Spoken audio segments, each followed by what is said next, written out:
বয়সে একটু বেশি হলেও আমিও তরুণ।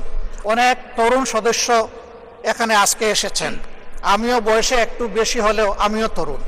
আমার জীবনে এটা প্রথমে এই সংসদে ঢুকা, সুতরাং আমিও তরুণদের একজন। সেই তরুণরা যারা এখানে প্রাজ্ঞ আছেন, অতীতে যারা এই মহান সংসদের সদস্য বারবার নির্বাচিত হয়েছেন, তাদের কাছ থেকে আমরা ভালো কিছু শিখব।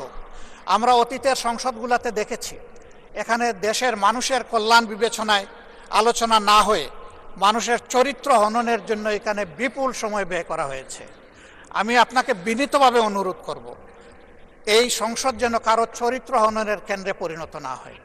আপনার কাছ থেকে কেউ সামান্যতম সুযোগও যেন এই ব্যাপারে না পায়। আমরা চাই এই সংসদ শুধুমাত্র জনকল্যাণে প্রতিষ্ঠিত হবে এবং পরিচালিত হবে। আমি আস্থাশীল, গভীর আস্থাশীল, আপনি একজন লড়াকু মুক্তিযোদ্ধা, আপনি পারবেন ইনশাআল্লাহ এই সংসদকে সফলভাবে নেতৃত্ব দিতে। আমরা আপনার সঙ্গত প্রত্যেকটি বিষয়ে কথা দিচ্ছি, আমরা আপনাকে সমর্থন দিব, সহযোগিতা দিব, আপনার জন্য দোয়া করব। আমরা আপনার কাছ থেকে শুধু ইনসাফ আশা করব।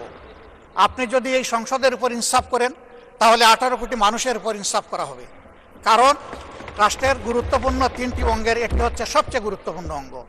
এই অঙ্গটা যখন সুস্থ সবলভাবে পরিচালিত হবে, বাকি 2টা অঙ্গ সরাসরি সেইভাবেই কাজ করবে।